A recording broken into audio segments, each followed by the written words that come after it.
আজকের ভিডিওতে আপনাদের জন্য থাকছে চটপটা এই পাপড়ি চাটের রেসিপি। প্রথমেই তেঁতুলের চাটনি বানানোর জন্য আমি পাকা তেঁতুলটাকে জলে ভিজিয়ে রাখছি কিছুক্ষণ।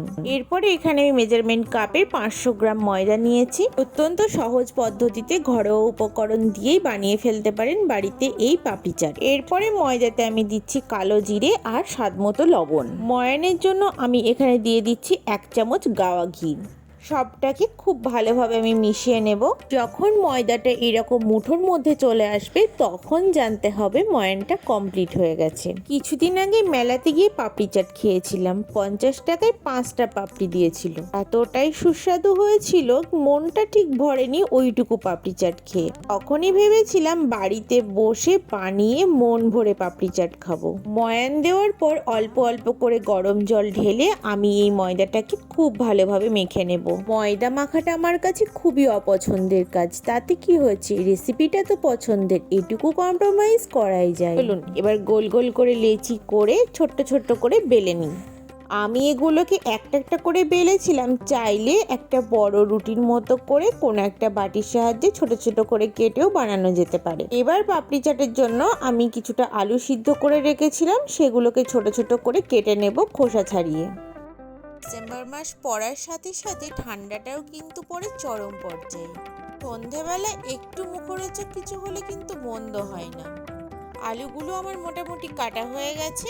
এবার আমি ধনেপাতাগুলোকে কুচিয়ে নেব। এবার একে একে পাপড়িগুলোকে আমি বেলে নিচ্ছি। এই কাজটি করতে রান্নার পিসি আমাকে অনেকটাই হেল্প করেছে। যেহেতু বাড়ির সদস্য সংখ্যা একটু বেশি, তার জন্য অনেকগুলো পাপড়ি আমাকে বানাতে হয়েছিল।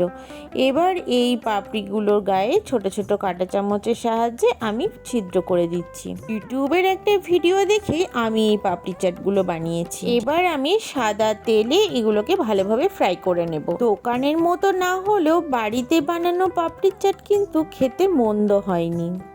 ভেজানো তেঁতুলের মাড়িটাকে আমি এবার বের করে নিচ্ছি। এই চাটনিটাতে আমি ইউজ করেছি স্বাদমতো লবণ, 1 চামচ চিনি আর কিছুটা ভাজা মশলা। ধনে জিরে শুকনো লঙ্কাকে ড্রাই রোস্ট করে গুঁড়ো করে রাখা ছিল, সেটাকেই আমি ভাজা মশলা হিসেবে ব্যবহার করেছি।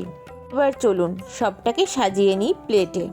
আমি পাপড়িগুলোকে ইচ্ছা করে একটু ছোট বড় করেছি বাচ্চাদের কথা ভেবে। প্রথমে একটা প্লেটে পাপড়িগুলোকে সাজিয়ে নিয়েছি, তারপরে দিয়েছি টুকরো করা আলুগুলো, তারপরে দিলাম কিছুটা চাট মশলা। এবার দিচ্ছি পাপড়ি চাটের মূল উপকরণ মিষ্টি দই। দইটাকে অবশ্যই একটু ফেটিয়ে নিতে হবে। আমি একটু বেশিই দিয়েছি কারণ আমার দইয়ের ফ্লেভারটা খুবই ভালো লাগে।